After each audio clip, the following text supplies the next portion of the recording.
नमो तस् भगवतो अरहतो सम्मा सम्बुद्धस्स। नमो तस् भगवतो अरहतो सम्मा सम्बुद्धस्स। नमो तस् भगवतो अरहतो सम्मा सम्बुद्धस्स। भूतं शरणं गच्छामि, धम्मं शरणं गच्छामि, संघं शरणं गच्छामि, द्वितीयंपि तृतीयंपि बुद्धं शरणं गच्छामि, धम्मं शरणं गच्छामि, संघं शरणं गच्छामि। इतिपिसो भगवा अरहं सम्बुद्धो बीजाचरण संपन्नो सुगतो लोकविदो अनुत्तरो पुरुषधम्म सारथि सत्था देवमनुष्यानं बुद्धो भगवन्। स्वाखातो भगवता धम्मो सन्दिठिको अकालिको एहिपासिको औपनायिको पच्छतं वेदितव्यो व्युतो हि। सुपटिपन्नो भगवतो सावकसङ्गो उजुपटिपन्नो भगवतो सावकसङ्गो सामीचिपटिपन्नो भगवतो सावकसङ्गो न्यायपटिपन्नो भगवतो सावकसङ्गो। यदिदं चत्वारि पुरुषयुगा नियट्ठ पुरुषपूगला एष भगवतो सावकसङ्गो। आहुहेयो पाहुहेयो दक्षिणीयो अञ्जलिकरणीयो अनुत्तरं प्रियं खेतं लोकसा। साधु साधु साधु। वर्षावास में अमर बोध विहार सुरेंद्र नगर गुजरात से भिक्षु पथिक श्रेष्ठी बोधिसत्व डॉक्टर भीमराव अंबेडकर लिखित धम्म ग्रंथ त्रिभुतायन धम्म पढ़ रहे हैं। 5वां भाग का 6ठा भाग का पहला भाग, इनका प्रथम भाग। उनके दानी। प्रथम राजा बिंबिसार का दान। राजा बिंबिसार तथागत का एक सामान्य अनुयायी था न था। वह भगवान बुद्ध के प्रति अत्यंत सदावान था और धम्म के कार्यों में बहुत सहायक था। गृहस्थ उपासक बन जाने पर बिंबिसार ने कहा, भगवान आप भिक्षु संघ सहित कल के भोजन के लिए मेरा निमंत्रण स्वीकार करें। भगवान तथागत ने मौन रहकर स्वीकार किया। राजा बिंबिसार ने जब जाना कि उनका निमंत्रण स्वीकृत हो गया, वह अपने स्थान से उठा और भगवान तथागत को अभिवादन किया, प्रदक्षिणा करके चला गया। प्रदक्षिणा की परंपरा बुद्ध में हमेशा आई। रात बीत जाने पर महाराज बिंबिसार ने बढ़िया बढ़िया भोजन तैयार कराई और समय हो जाने पर भगवान तथागत को सूचना दी, भगवान भोजन तैयार है। पूर्व में भगवान तथागत ने चिवर पहनकर पात्र हाथ में लेकर भिक्षुओं के साथ जो पहले जटिल थे राजगृह में प्रवेश किया। तथागत राजा बिंबिसार के महल पर पहुंचे और भिक्षु संघ सहित विषय आसन पर बैठे। राजा बिंबिसार ने भगवान बुद्ध प्रमुख भिक्षु संघ को अपने हाथ से अच्छे अच्छे भोजन परोसा। भोजन करने के बाद भगवान तथागत जब एक हाथ और पात्र धोड़ लिए तो बिंबिसार उनके पास आ बैठा। उनके पास बैठकर राजा बिंबिसार ने सोचा, मैं भगवान तथागत के निवास स्थान की व्यवस्था कहाँ करूं?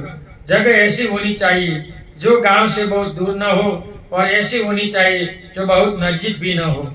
जो लोग उनके पास जाना चाहे उनके लिए आना जाना सुगम हो। जहाँ दिन में बहुत भीड़ न हो और रात में बहुत शोर न हो, जो एकांत हो, जन समूह में प्रसन्न हो और शांति जीवन बिताने के लिए बहुत अच्छी हो, ऐसा महाराज ने सोचा। तब राजा बिंबिसार का ध्यान आया, मेरा अपना वेलुवन उद्यान है जो न नगर से बहुत दूर है न नगर के समीप है, जो आना जाना के लिए सुगम है। मैं क्यों न उसे भगवान बुद्ध प्रमुख भिक्षु संघ को दान कर दूं। बड़े बड़े विहार, बड़े बड़े सेंटर बनाकर लोग भिक्षु संघ को दान दे देते। अभी तो उपासक अपनी संपत्ति रखते, भिक्षु को भी नहीं रहने देते। 140 बुद्धिवार गुजरात में है, लेकिन भिक्षु को ठहरने के लिए सिर्फ 5 जगह विहार है, बाकी नहीं, क्योंकि उपासक की संपत्ति नहीं रहने देते। जब राजा ने एक जल भरी स्वर्ण धारी ली और भगवान बुद्ध के हाथ पर जल डालते हुए कहा, मैं वेलुवन उद्यान बुद्ध प्रमुख भिक्षु संघ को दान देता हूँ। तथागत ने उद्यान स्वीकार किया। तब तथागत ने राजा बिंबिसार को अपने उपदेश से उत्साहित किया, आनंदित किया, आह्लादित किया तथा अपने स्थान से उठकर चले गए। उनके बाद भगवान ने भिक्षुओं को संबोधित किया, भिक्षुओं में विहार को स्वीकार करने की अनुमति देता हूँ। भिक्षु भी विहार स्वीकार कर सकते हैं, भिक्षु संपत्ति स्वीकार कर सकते हैं, व्यक्तिगत भिक्षु नहीं, संघ। अनाथ पीड़क का दान। उपासक तत्व ग्रहण करने के अनंतर अनाथ पीड़क एक बार भगवान बुद्ध के पास गया। अभिवादन करने के अंतर एक और बैठ गया और बोला, भगवान आप जानते हैं कि मैं श्रावस्ती में रहता हूँ, जो धन धान्य से संपन्न है और जहाँ शांति विराजती है, वहाँ महाराज प्रसन्नजीत का शासन है। मैं वहाँ एक विहार की स्थापना करना चाहता हूँ। आप रुपया वहाँ पधारे और उस विहार का दान स्वीकार करें। भगवान बुद्ध ने मौन रहकर अनाथ पिंडक की बात को स्वीकार किया। जब सेठ अनाथ पिंडक घर लौटा और उसने जेठ कुमार का उद्यान देखा, हरा भरा निर्मल जल के स्रोतों से युक्त, सोचा भगवान बुद्ध के भिक्षु संघ के लिए यह स्थान सबसे अधिक उपयुक्त होगा। राजकुमार उद्यान बेचना नहीं चाहता था, इसलिए उसे कीमत बहुत अधिक बताई। पहले उसने इनकार किया, लेकिन आखिर में कहा, लेना है तो सारी जमीन पर सोना बिछा दो। अनाथ पिंडक प्रसन्न हुआ और सोना बिछाने लगा। तब राजकुमार बोला, रहने दो, मैं बेचना नहीं चाहता। लेकिन अनाथ पिंडक का आग्रह था कि जब तूने एक बार उनकी कीमत लगा चुके हो, मैं उनकी कीमत देने के लिए तैयार हूँ, तो तुम्हें जमीन देनी पड़ेगी। बात यहाँ तक बढ़ी कि न्यायालय तक जा पहुंची। इस बीच लोग इस असामान्य घटना की चर्चा करने लगे और राजकुमार को भी जब पता चला कि अनाथ पिंडक धनी तो था ही, किंतु वह बड़ा श्रद्धावान तथा सरल मार्गी था, धार्मिक था, भगवान बुद्ध का उपासक था। उसने अनाथ पिंडक से जमीन लेने का उद्देश्य पूछा।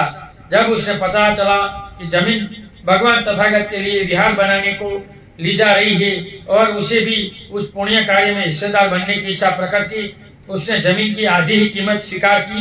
बोला, जमीन तुम्हारी, पेड़ मेरे, मैं अपने ओर से वृक्षों का दान करता हूँ। विहार का शिलान्यास होने के बाद जहाँ संघ के योग्य एक विशाल विहार बनाया, जो बहुत ही सुंदर लगाया था।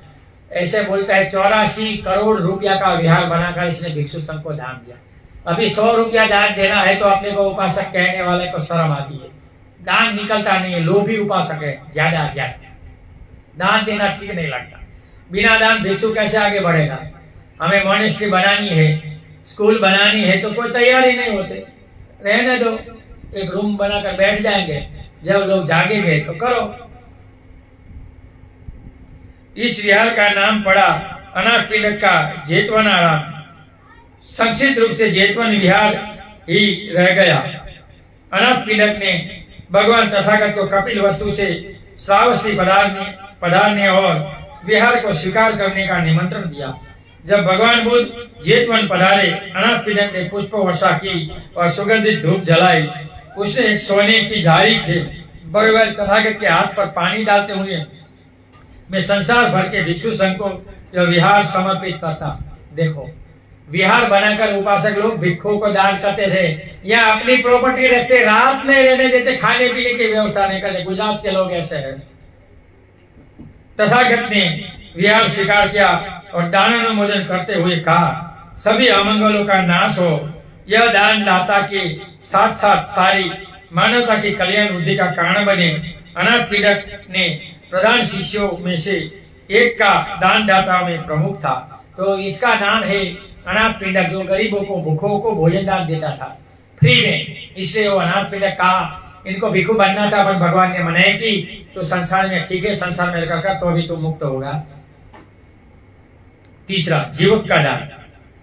जब कभी भगवान तथागत राजगृह में होते, वैद्य जीवक दिन में 2 बार भगवान के दर्शन जाते। देखो 2 बार, सुबह और शाम। यहाँ हम वर्षावास कर रहे हैं तो अपने को उपासक कहने वाले कोई आते नहीं है, क्योंकि सिस्टम नहीं चाहिए, सिस्टम नहीं चाहिए। क्या कर, सिर्फ दिखावा है, जय भीम, कुछ करना नहीं है।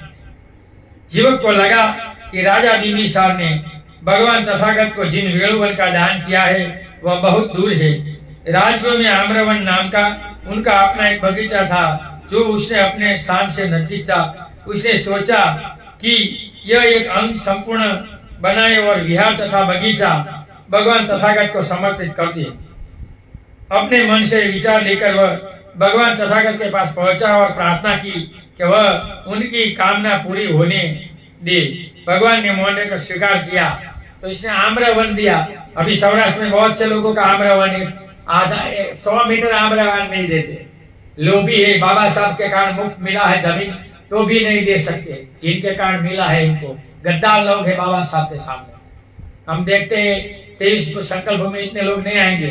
गुजरात में 40 लाख लोग हैं एससी के कम्युनिटी, वहां 1 लाख नहीं होंगे।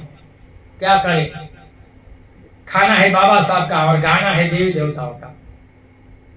जिस धर्म की गुलामी 2500 साल तक ली, अभी फिर लेने लगे। बाबा साहब ने बाहर निकाला और ये वही घुसता रहे। आम्रपाली का दान। उस समय भगवान नादिका में ठहरे हुए थे और स्थान परिवर्तन चाहते थे। उन्होंने आनंद को संबोधित किया और कहा, आनंद आओ हम वैशाली चले। वैशाली जहां निगड़नाथ यानी महावीर स्वामी का जन्म स्थान था। बहुत अच्छा कहकर आनंद ने स्वीकार किया। तब महान भिक्षु संघ के साथ भगवान बुद्ध वैशाली पधारे। वह वैशाली में आम्रपाली के आम्रवन में रहे। एक गणिका थी, आम्रपाली का बगीचा था, आम था, तो इसने दान दे दिया भगवान को। देखो यहाँ सौराष्ट्र में बहुत लोगों के पास आम है, बाबा साहब के कारण जमीन मिल गई, लेकिन विहार बनाने के लिए जायरात की तो 1 बीघा जमीन नहीं दे सकते। इतने लोभी है, सिर्फ बोलने वाले हैं, जय भीम, देना कुछ नहीं है। खाना है भीम का, लेकिन वलकर भीम को नहीं देना है। तब आम्रपाली गणिका ने सुना कि भगवान बुद्ध आए हैं और उसी के आम्रवन में ठहरे हैं। उसने कई राजकीय रथ जुतवाए और उनमें से एक में स्वयं बैठकर वह वैशाली की ओर से अपने उद्यान में गई। शेष रथों में उनकी अनुचर सेविकाएं थी। जहाँ तक रथ से जाया जा सकता था वहां से गई। उनके बाद वह रथ से उतरकर जहाँ भगवान थे वहां पहुंची और जाकर भगवान बुद्ध को श्रद्धा से अभिवादन कर एक और बैठी और एक पर बैठी उसने भगवान को बुद्ध के कल्याणकारी धर्म देशना सुनने को मिला। देखो गणिका का भी भोजन स्वीकार किया और इनका दान स्वीकार किया, पर वो गणिका भिखोड़ी बनकर औरत बन गई। देखो गणिका वो सुधर गई। तो यहाँ तो ये पुरानी बात है कि रोहिदास गणिका का घर से भोजन लाया, गुरु ने साफ दिया। ये क्या बात है, ऐसी मूर्ख स्टोरिया, और लोग मानते, मुंडा हलाते। तब आम्रपाली गणिका ने भगवान तथागत से निवेदन किया, हे भगवान, आप भिक्षु संघ के साथ कल मेरे घर का भोजन ग्रहण करें, अनुग्रहित करें। भगवान ने गणिका के घर जाकर भोजन किया। बताओ, भगवान जात पात में ऊंच नीच में नहीं मानते थे। भगवान के भिक्षु संघ में चांडालिका, गणिका और राजा की पत्नियां, बड़ी बड़ी स्त्रियां भी भिक्षुणी बनकर औरत हुई। और सुनीत मेहता, भंगी, इससे आगे गाओ तो राजपुत्र, बड़े बड़े राजा भिक्षु बने। तो इसमें जात पात का लेना देना कोई नहीं था। कर्म को बुद्ध मानते हैं, गुणों को मानते हैं, जाति को नहीं मानते। भगवान तथागत ने उसे मौन रहकर स्वीकार किया। जब आम्रपाली को मालूम हुआ कि भगवान उनका निमंत्रण स्वीकृत हो गया है, वो अपने स्थान से उठी और अभिवादन करके अनंतर प्रदक्षिण का कर चली गई। जब वैशाली के ऋषियों ने सुना कि भगवान बुद्ध वैशाली में आए हैं और आम्रपाली के आम्र उद्यानवन में ठहरे हैं, वे भी भगवान बुद्ध को भोजन का निमंत्रण देना चाहते थे। उन्होंने भी बहुत सी राजकीय रथ जुटवाए और अपने वैशाली के सभी साथियों सहित तथागत की सेवा में उपस्थित हुई। तो महावीर स्वामी भी क्षत्रिय थे, वैशाली के बुद्ध भी क्षत्रिय थे, लेकिन क्षत्रिय मतलब खेती करने वाले, खतीय, पाली में छ नहीं है, खतीय खेती करने वाले लोग, ये जात के क्षत्रिय नहीं। बहुत से लोग जात के क्षत्रिय समझते हैं। इसी से इधर से ये जा रहे थे और उधर से सामने से गणिका आम्रपाली आ रही थी और आम्रपाली लीचियों के रथों से रथ को पहिया और धुरी के टकराई हुई और गुजरी। लीचियों ने पूछा, आम्रपाली क्या बात है जो आज तू हमने रथ से रथ टकराए जा रही है? स्वामियों, बुद्ध प्रमुख भिक्षु संघ कल मेरे लिए भोजन का निमंत्रण स्वीकार किया है। हमारे यहाँ एक गणिका के घर भगवान आएंगे, इसलिए मैं खुश हूं। आम्रपाली हमसे 1 लाख रुपये ले ले और जमीन जायदाद ले ले, लेकिन कल का भोजन मुझे दे दे, हमको दे दे, क्षत्रियों को दे दे। स्वामियों, यदि आप उपनगरों सहित समस्त वैशाली भी मुझे दे दे, तब भी मैं कल का भोजन आपको कराने के नहीं दे सकते। देखो, संविधान भिक्षु भोजन दान का कितना महत्व है। संविधानम धमदानम जिनाति, 1000 लोगों को भोजन देने के बराबर एक भिक्षु को देना है और 1 लाख लोगों को भोजन देने के बराबर भिक्षु संघ यानी 4 से ज्यादा भिक्षु को देने के बराबर है। लेकिन यहाँ किसी को कुछ देना नहीं है, खुद खाना है, यहाँ पका कर खाना पड़ता है। बहुत से बोध है, लेकिन सिस्टम नहीं स्वीकारना है, सुनना है, चर्चा करनी है, निंदा टीका संग नहीं करनी और खुद के पैरों में दुख लेना है। कभी संघ की निंदा नहीं करना चाहिए, लेकिन करते हैं, मूर्ख है, अज्ञानी है, पलित है, तो क्या करेंगे, यही करेंगे ना। लीसवी हाथ मलते हुए आगे बढ़े, वे कहते जा रहे थे, इसे आम्रपाली ने हमने हरा दिया। अंत में आम्रपाली ने उद्यान में पहुंचे। यद्यपि वे जानते थे कि आम्रपाली बाजी मार ले गई है, तो भी उन्होंने सोचा कि हम भगवान बुद्ध के पास चले और हो सकता है कि वे अब की हमारा निमंत्रण को स्पष्ट स्थान दे दिए। जब भगवान बुद्ध ने ऋषियों को दूर से ही आते देखा, तो उन्होंने भिक्षुओं को संबोधित करते कहा, जिन भिक्षुओं ने कभी देवताओं को न देखा हो, वे इन ऋषियों की मंडली को देखे। वे इस ऋषि मंडली के अनुमान लगा ले, यह दिव्य लोक के देवताओं के समान है। जहाँ तक रथों से जा सकते थे, वहां तक रथों से जाकर ऋषि उतर पड़े और तब जहाँ भगवान तथागत थे वहां पहुंचे और जाकर अभिवादन करके अपना स्थान ग्रहण किया और एक बाजू बैठ गए। देखो, बड़े बड़े राजा महाराजा भगवान के सामने नीचे बैठते थे और उपासक लोग जब राजा बैठा था, राजा को वंदन नहीं करते, भगवान को करते थे। इतना भगवान की वैल्यू थी, इतनी भगवान की कीमत थी। तब उन्होंने प्रार्थना से भगवान के कल हमारे लिए हमारा भोजन निमंत्रण स्वीकार करें। लीचियों, कल के लिए तो मैंने आम्रपाली का निमंत्रण स्वीकार कर लिया है। तब लीचियों को निश्चय हो गया कि आम्रपाली उन पर बाजी मार ले गई। उन्होंने भगवान बुद्ध के वचनों का अनुमोदन किया, अपने स्थान से उठे और भगवान बुद्ध की वंदना की। तदंतर वे भगवान की प्रतीक्षा कर वहां से विदा हुए।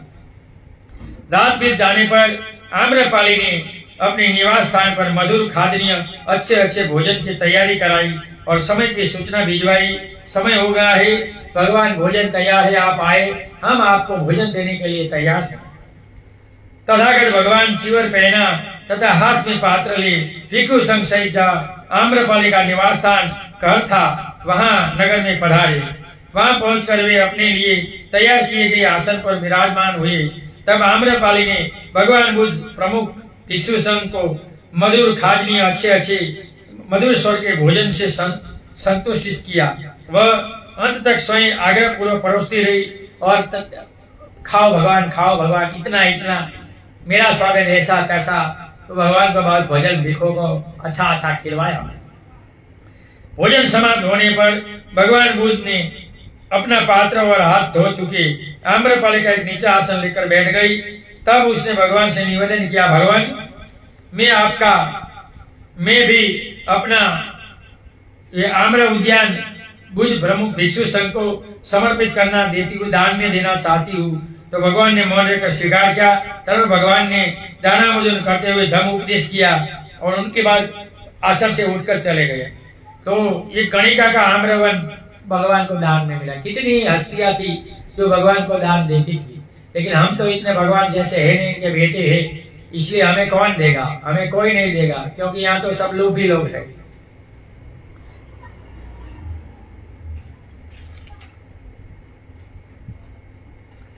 विशाखा का दान। विशाखा साहस्तिक एक बड़ी धनी महिला थी। उनके पुत्र पौत्र थे। जब भगवान तथागत श्रावस्ती में विहार कर रहे थे, विशाखा जहाँ तथागत थे वहां पहुंची और उन्हें अगले दिन का निमंत्रण दिया, जिसे भगवान ने स्वीकार कर लिया। उस रात को दूसरे दिन सुबह भी भारी वर्षा हुई। भिक्षुओं ने उसने चिवरों को सूखा रखने के लिए उतार दिया और सारी वर्षा अपने नंगे बदन पर पड़ने दी। जब दूसरे दिन भगवान तथागत को भोजन समाप्त कर चुके और विशाखा एक नीचा आसन लेकर नजदीक बैठ गई और बड़ी विनम्रपूर्वक बोली, भगवान मैं आपसे 8 वर चाहती हूँ। भगवान बोले, विशाखा तथागत बिना जाने वर नहीं देते। विशाखा ने फिर से निवेदन किया, भगवान जो वर मैं मांगने जा रही हूँ वे उचित है और आपत्ति रहित है। आप में इसको कोई आपत्ति नहीं है देने में। भगवान वर मांगने की अनुमति मिल जाने पर विशाखा बोली, भगवान मैं चाहती हूँ कि वर्षा काल में मैं भिक्षु संघ को चिवरों का दान कर सकूं, बाहर से आने वाले तथा बाहर जाने वाले भिक्षुओं को भोजन दान दे सकूं, रोगियों को भोजन दे सकूं, रोगियों की सेवा करने वाले भिक्षुओं को भोजन दे सकूं, भिक्षुओं को खीर दूध भात दान कर सकूं और भिक्षुणियों के लिए नहाने का वस्त्र दान कर सकूं। ये विशाखा, इन 8 वरों को मांगने का तेरा क्या कारण है, क्या प्रयोजन है? विशाखा बोली, भगवान मैंने अपनी नौकरानी को आज्ञा दी थी कि विहार में जाए और भिक्षु संघ को भोजन के लिए तैयार हो जाने की सूचना दी आए। मेरी नौकरानी गई, लेकिन जब वहां विहार पहुंची तो उसने देखा कि पानी बरसते समय भिक्षु निर्वस्त्र थे। अपने सोचा ये भिक्षु नहीं है, ये नग्न तपस्वी है जो अपने शरीर पर पानी पड़ने दे रहे हैं। वह चली आई और मुझे यही कहा।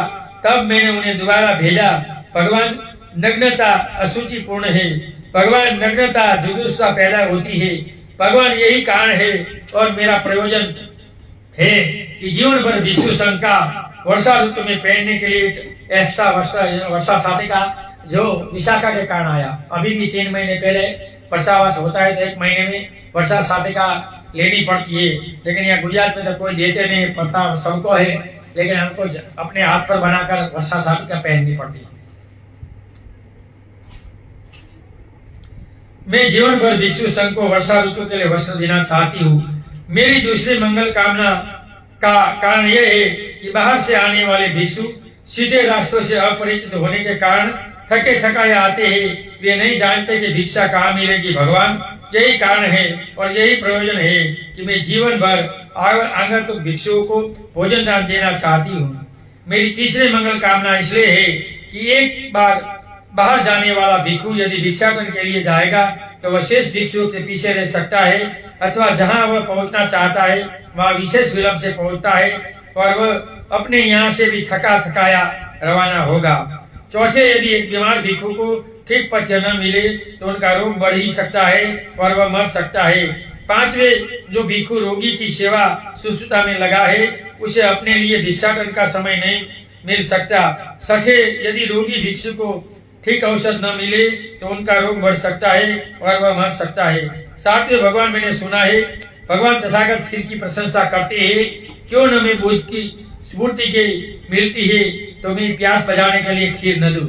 स्वस्थ मनुष्य के लिए यह पूरा भोजन है और रोगी के लिए पथ्य यानी औषध है खीर, इसलिए रोगियों को खीर खाना चाहिए। इसलिए मैं अपने जीवन पर संघ को खीरदान देना चाहती हूँ, ऐसा विशाखा ने कहा। अंतिम मंगल कामना भगवान मैंने इसलिए की है कि भिक्षुणियां नग्न ही अचिरवती नदी के तट पर स्नान करती है। जहाँ गणिकाएं भगवान भिक्षुणियों को यह कहकर मजाक उड़ाती है कि इस तरुण अवस्था में तुम्हारे ब्रह्मचर्य का क्या मतलब है, जब बूढ़ी हो जाना तब ब्रह्मचर्य की रक्षा करना। इसे तुम्हारे दोनों हाथों में लड्डू रहेंगे। भगवान श्री के लिए नग्नता बहुत बुरी बात है, ये जुगुप्सा पैदा करने वाली बात है। भगवान यही कारण थे कि ये विचार से मैंने महिलाओं को भी ये एक्स्ट्रा चेवर देने का विचार किया। तब भगवान ने प्रश्न किया विशाखे, लेकिन इसके तुम्हारे कौन सा लाभ सोचकर ये 8 बातें मांगी। देखो भगवान विशाखा के पूछती है। विशाखा ने उत्तर दिया, भगवान नाना स्थानों से वर्षावास करने वाले भिक्षु भगवान तथागत के दर्शन सारस्वती में आएंगे और भगवान केवल आकर वे सूचना देंगे और पूछेंगे, भगवान अमुक अमुक भिक्षु का शरीरांत हो गया है, अब उनकी क्या गति है। तब भगवान जैसे जिसकी गति होगी वह बताएंगे। यदि श्रोतापति आदि मार्गफल प्राप्त है तो वह बताएंगे, और यदि वह अरहत हो गया है तो वह बताएंगे। बहुत से लोग कहते हैं बुद्धिज्म में पूरा जन्म नहीं है, तो ये क्या है? मूर्खों पढ़ो।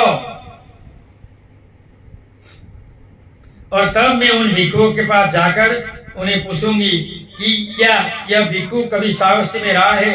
यदि वे कहेंगे हाँ, तो मैं इन परिणाम पर पहुंच जाऊंगी कि अवश्य या तो उस भिक्षु ने वर्षावास के लिए चेवर प्राप्त किया होगा, या आगंतुक भिक्षुओं का आहार प्राप्त किया होगा, या जाने वाले भिक्षु का आहार प्राप्त किया होगा, या रोगी का भोजन प्राप्त किया होगा, या नित्य मिलने वाली खीर प्राप्त की होगी।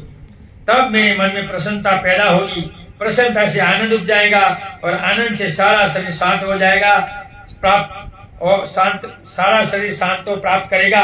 शांति का अनुभव होने पर परम सुख का अनुभव होगा, और उस सुख की अनुभूति से मुझे हृदय में शांति प्राप्त होगी। यह एक प्रकार से मेरे लिए श्रद्धा बल आदि तथा 7 संबोधि अंगों की प्राप्ति होगी। भगवान इसलिए मैंने ये लाभ सोचकर इन 8 बातों की मांग की है। भगवान तथागत ने इसका बहुत अच्छा है, बहुत अच्छा है, तूने यह लाभ सोचकर भगवान से ये 8 वर मांगे है। जो दान के पात्र है उन्होंने दान दिया जाता है। यह अच्छी भूमि में बीज डालने के समान है, जिसमें दूसरी फसल होती है, लेकिन जो राग देश से वसूभित है उसको दिया गया दान खराब भूमि में बीज डालने के समान है। दान ग्रहण करने वाले के राग देश मानो पुण्य की वृद्धि में बाधक हो जाते हैं। तदंतर तथागत भगवान ने इन शब्दों द्वारा पुण्यानुमोदन किया। सिर संपन्न उपासिका सदा एक चीज से लोभ रहित होकर जो कुछ भी दान देती है, उनका वह दिव्य आनंद प्रद दुख के नाश का परम सुख की प्राप्ति का कारण है। वह अपवित्रता और मल रहित सुखी जीवन को प्राप्त हो, कुशल कर्म करने की ही आकांक्षा वाली वह सुख प्राप्ति हो, उसे दान में आनंद आए। विशाखा ने पूर्वाराम विहार संघ को दान कर दिया। वह दानशील गृहस्थ उपासिकाओं में प्रथम थी। देखो सबसे ज्यादा अनाथ पीड़क से भी ज्यादा विशाखा का दान हुआ। आने जाने वाले भिक्षुओं को 8 वर तो पहले पता होता है कि भिक्षु भिक्षुणी नग्नता से स्नान करते, नग्नता की छूटता है, इसलिए ये अलग वस्त्र दिया गया। यहाँ हमारा समय हो गया है, यहाँ हम आज का पूरा करते हैं। ऑनलाइन सुनने वाले सभी लोगों को सुने हुए धर्म का हम पुण्यानुमोदन करते हैं। सुने हुए धर्म से आप सभी लोग सुखी हो, निरोगी हो, आपका कल्याण हो, आपका मंगल हो। ऑनलाइन सुनने वाले सभी लोगों को मैंने जो समझाने का प्रयत्न किया, इससे मेरी वाणी से किसी को दुख लगा है तो क्षमा करना, मेरा इरादा ऐसा नहीं था। नथि मे शरणम अयम बुद्धो मे शरणम वरम एतेन सच्चवाजेनम होतु मे जय मंगलम। नथि मे शरणम अयम धम्मो मे शरणम वरम एतेन सच्चवाजेनम होतु मे जय मंगलम। नथि मे शरणम अयम संघो मे शरणम वरम एतेन सच्चवाजेनम होतु मे जय मंगलम। नमो बुधाय, नमो धम्माय, नमो संघाय। साधु साधु साधु। सबका मंगल हो, सबका कल्याण हो, सब सुखी हो।